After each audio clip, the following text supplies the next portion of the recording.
Hey everyone, welcome back to How to Be a Poser. Today we're going to war, and to do that we'll be using the Hot Toys War Machine Mark IV die-cast 6-scale figure. Let's get started.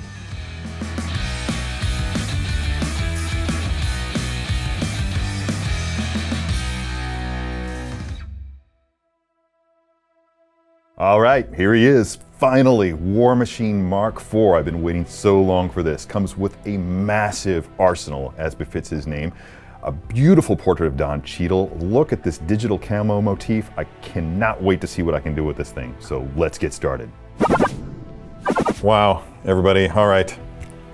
This is my most anticipated figure of 2019, so I'm really excited to see what's gonna happen with this guy. He's got a lot going on, dudes. Look at this, great digital camo, but I just need to test this range of motion. Make sure that I know what I can do with him. Look at all that's going on with that shoulder joint there. I'm seeing double ball joints in there. Looks like it can be a breakaway, so that's a relief. I'm still gonna be really careful. This can rotate at this point and this point, so I'm going to be able to move those shoulders. That's great.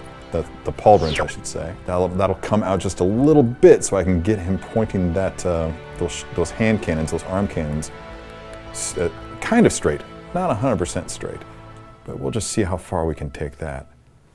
Wow. This is essential. This is going to go on his back here in a second, and not quite yet though. I want to take a look at what I've got here. Oh, rocket pods, arm cannons. My God, where to begin? Okay, we're not going to need this, we're not going to need that, we're definitely going to need this. These are going to swap out. Yeah, let's go full bore for this one, because I want you guys to see everything that this can do. All right, so to that end, let's go ahead and pop these guys off. Looks like, now each piece is nicely labeled with an L or an R, and that's War Machine's left or right.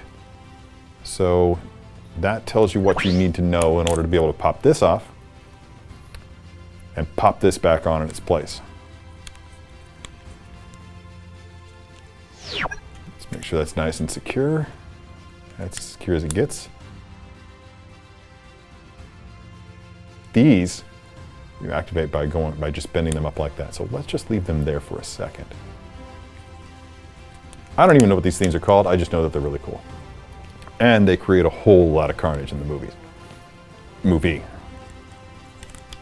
during the Battle of Wakanda. All right, so that's taken care of. That's installed. I can't wait anymore. I've got to put this on right now. Here it goes. There's a little key right here and a lengthy keyhole, which is meant to imply that you have options. At rest, when he's flying, you can draw it all the way back down to the bottom. So if your War Machine would be flying, then he could like have that thing come up and just start blasting all around like this. But when he's standing upright, which he'll be doing in this pose, then you're gonna want to have it all the way up to the top, I think. If that's not the case, we can always adjust. Look at those flaps. Jeez. I wonder if those do anything. We're going to find out together.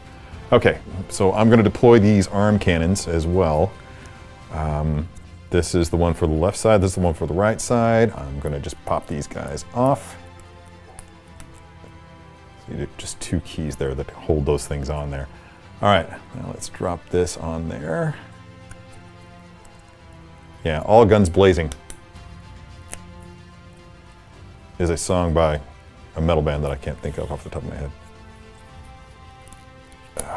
Pop the other one off here and replace it with the deployed cannon.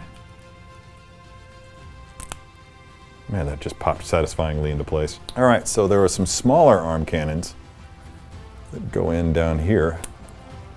Boom, that little piece pops off. To be replaced. Left side, right side, looking for that L and that R that I told you exists on every piece. I think that's an L. Let's find out. I'm just gonna see if that plugs in nicely there.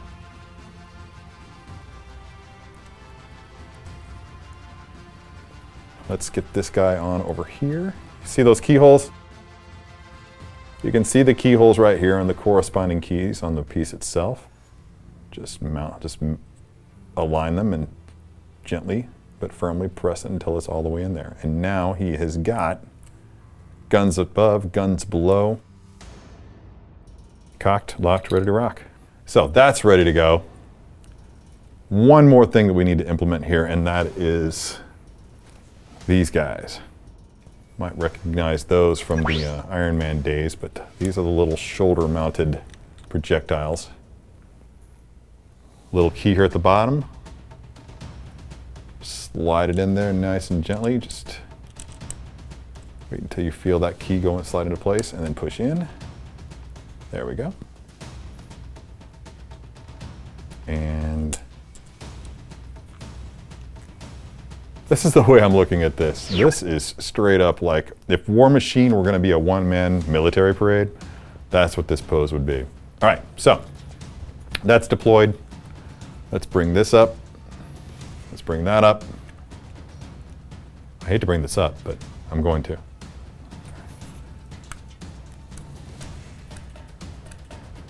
All right, now, how does this work? Yeah. Okay, so that's how that needs to be. You see how that works? That's in the ready position. It folds down and goes flush. So this would be on the bottom. So it would be pointing backwards when it's not deployed. Then it comes up and swivels around. And it's on a ball joint, so it tilts, rotates, does whatever you need it to do. But it doesn't go beyond that on the arm. So the armature is kind of limited, but I think it's going to do everything we need it to do. So let's just go ahead and bring that up as far as I can on the back. Yeah. Wow. There's so much going on here. Now there's not going to be a whole lot going on the pose itself, I'm thinking. Let me go ahead and extend this. Will this torso extend? I don't even know if this torso extends. No, it doesn't need to. Look at that. So let's get this arm up and extended. Rotate it and be really careful not to let the edges touch here. I don't want to damage that gorgeous paint. All right, so let me just rotate this and then try to rotate it at the shoulder. Yeah, great. So I see how I'm doing that by using my thumb and my forefinger on the opposing hand to do the manipulation for me. Just kind of learning what this thing will do as I go, and that's good.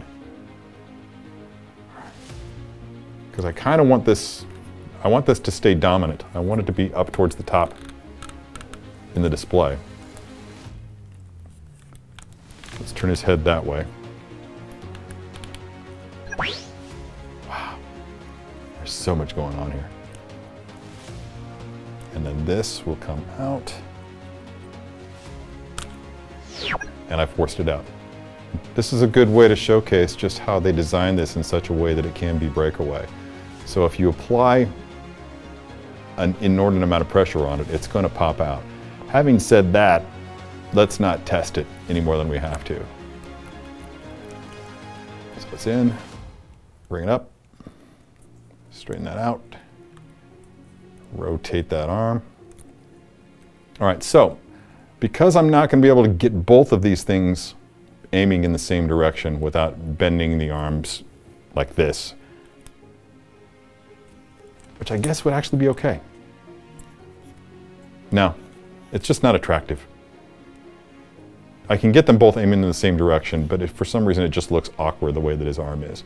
I suppose I could play with it and make it work, but I think it would work better if he's actually aiming in two different directions.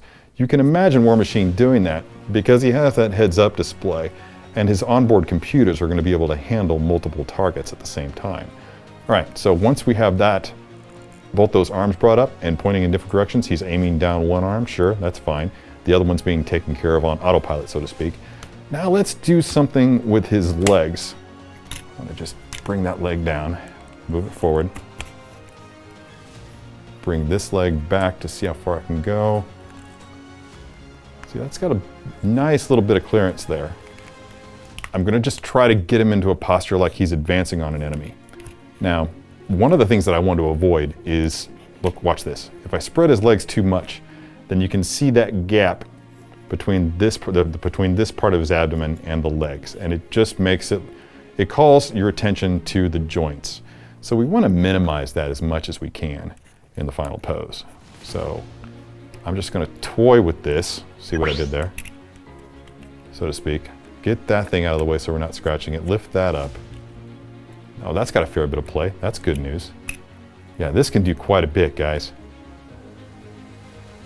Yeah, so I'm just going to keep that as close to front as possible, again, to hide that joint. And I'm just going to keep playing with this as I test the limits of it and try to avoid as many collisions as I can. Let's see if I can pop that back in. Yeah. So if you pop that in a little bit, that leg back in a little bit, then it causes this to jet out a little bit more. That's fine. I think that's more appealing than having that big gap between his legs. So let's twist this leg in to hide that gap a little bit more and see if I can compensate down here at the boot. No, the boots are pretty much locked. All right, so let's twist this. Yeah, see, that doesn't work. So I'm gonna bring this back around to the front. I just want that thing facing as close to the front as possible. Get that up there. Now see the way I've got this gun going up here. This is the perspective that I'm looking at it from. For you guys, it would be over here. So you can see how I've got him aiming down. I'm imagining you guys are the camera eye. You can see how I've got the gun aiming towards you. Everything else is aiming at something else, but in such a way that it draws the eye towards War Machine. This gun, this pod. Everything is intended to draw your eye to the center of the character. I'm going to use the stand for this, just to give that little bit of extra support. I could turn the head a little bit more, but that's going to make it collide with this door. So let me just turn it towards me so I can get the better perspective here. It would look better if the gun was rotated. Okay, there's a neat little trick that I just noticed. I'm going to rotate this around. This stuff is pretty fragile. So if you're going to have to rotate the gun, I highly recommend holding the armature right here at the point where the ball joint meets. So I'm going to rotate this gun just a little bit this way. Basically, actually a whole lot that way, because it's essentially going in a completely different direction. And I'm going to tweak that just a touch. Oh my God. Yeah, what a juggernaut. War Machine Mark IV, ladies and gentlemen. With Iron Man out of the picture in the midst of an alien invasion, Rhodes has to step up to the plate and be lead armored dog. This version of the War Machine armor is an absolute beast. Built for no mercy combat and ready to make mincemeat out of the Outrider hordes. Hey, did you like that video? Be sure to subscribe by clicking the S icon on your screen and click that bell icon to be notified whenever a new video is posted. If you'd like more info on the items featured in this video, click the link provided under Product Info. Thanks for watching, and don't forget to let your geek side show.